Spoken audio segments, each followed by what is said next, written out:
Hi, my name is McKenna Lofton, and the lecture I was assigned to read was Learning as a Growth Process, a Conceptual Framework for Professional Education, written by Gail Fidler.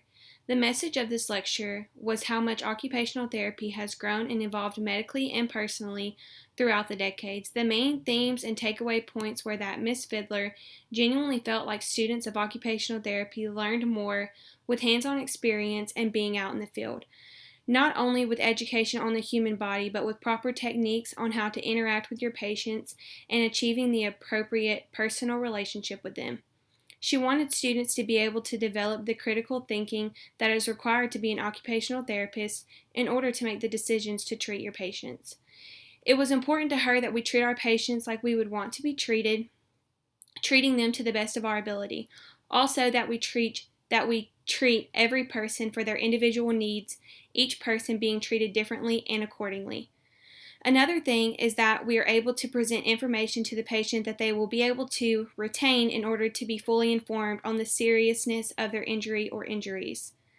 The main themes and takeaway points are extremely relatable to the profession because I feel like all of these qualities are needed to become the best occupational therapist that you can be. You need to know the facts, but it is also important for you to get into the field work while you're in school to get that hands-on experience. Also, occupational therapy is known for building those interpersonal relationships, so it is important to be educated on how to properly interact with patients. Numerous historical events happened around the time of 1965, which was when this article was published. After World War II, the medical field really began to take off and improve. In 1965, the American Occupational Therapy Association was established. Another thing was the development of Medicare and Medicaid so that people of all classes were able to afford top quality medical care. This was also the decade that the vaccination for measles was created, invention of birth control, and first successful heart transplant surgery. This was also the time of the third paradigm shift in occupational therapy, where the profession would shift to a more holistic approach rather than medical. Although you still needed to be medically educated, it was important to get back to treating each person and patient as an individual, treating them directly for their needs while achieving and bettering interpersonal relationships with them.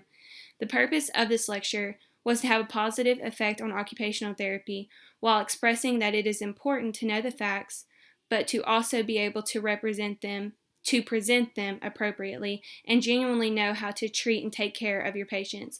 Also, that it is important to learn from hands-on experience and working in the field as students under a supervisor. It is important for current therapists and therapy students to reflect off this lecture throughout their entire career because it should be what each therapist or aspiring therapist should live by. This lecture definitely made a positive impact on the occupational therapy field. Thank you.